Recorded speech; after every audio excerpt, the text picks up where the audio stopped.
I don't need him, he needs me. You think they care? Make an appointment. You think I'm lying?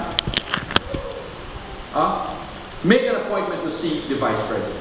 Go, give a call tomorrow. Give the Vice President office a call and say you want to see him. Or any Minister of Government, or anybody with any title in this country. Nope. They don't need to see. Suriname has hit the corruption list of the third corrupted country in the Caribbean. Haiti is having an election today. Today they're having an election. Look, there it is there. You saw it on the news. You know how corrupt that country is? We have another Haitian in the back.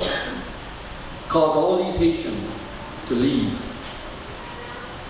their country.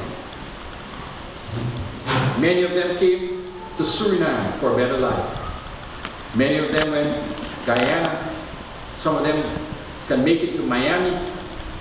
And Shelley and I were in Bahamas. And we met many of them. You know how the Bahamians treat them? Like dogs. I was shocked. You know why I was shocked? Let me share this and we'll close this message in prayer and continue another time. I was shocked because I mentioned in this pulpit. In the Bahamas, when we were there, we drove around in the Bahamas. Do you know I saw just one Muslim temple? One. And you know what they said? The Bahamian people was going to doze it on. It's a Muslim mosque, but it's not functioning. And when I was driving around, do you know how many Hindu temples I saw in the Bahamas? Make a guess. 0. 0. Not even one. I was shocked again. Do you know how many idols I see of Ram, Hanuman and Sita? And all of those idols that we see in Suriname? None. None. None. Do you know how many Christian churches I saw in the Bahamas? Hundreds. Hundreds. And more than one. Everywhere you go on the street corner, there is a church. There is a church. There is a church. There is a church. Remember what Christ said in the book of Revelation? You have forgot your first love. The Bahamian people forget the love of God that is mentioned in the Word of God. And so they treat the Haitian like, when the Haitian children go to their school, they take their children out of the school. I was there. They don't want their children to mix even with the school. We went in an area, we saw the Haitian people trying to make a life in the area. Last week, the government went and dozed down 200 houses, little shack built by these Haitian people with their children trying to make a life. Dozed it down like nothing. Look and see. Market. Today's the 25th of October. Past gays may die. Some of you may still be living. Look at Bahamian, the Bahamian people, and see what God is going to do with that city. Every city that drift away from the love of God and humanity, God will destroy.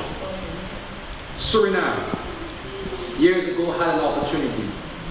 A lot of Guyanese used to come here. Why?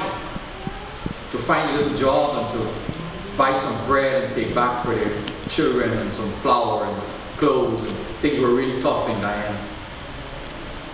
The police, the military, the Suriname government treat them like dogs. Put them on a pontoon and ship them back. Ladies were going back to Guyana with their night clothing. Rip their passport up in the carry. Rip it up. A passport that doesn't belong to you. Have you ever read your passport? You have a passport, but it doesn't belong. It's the property of the government of that country that gave you that passport. But they didn't care. The MP didn't care. They tear the passport of Guyanese and throw it up. They treat the Guyanese. I was in that situation. I was in that situation. I went to preach in Nigeria.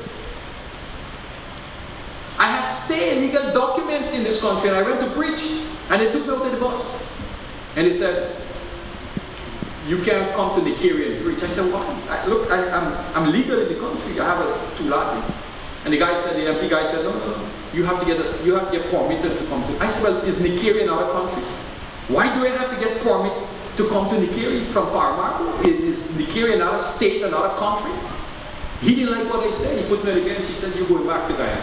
Shelley is in Mongo. No phone call, nothing. So you're going back to Guyana. Treat you like nothing. Through the miracle of God's grace, I was put on the bus the next day. When they asked if I'm a Guyanese, I just stay quiet. I didn't answer. I just stay quiet. I said, I'm not going to say I'm a Guyanese today. I'm going to pretend to be somebody else. That's the way it is. Now, look and see the turntable. Look and see. The Chinese come now.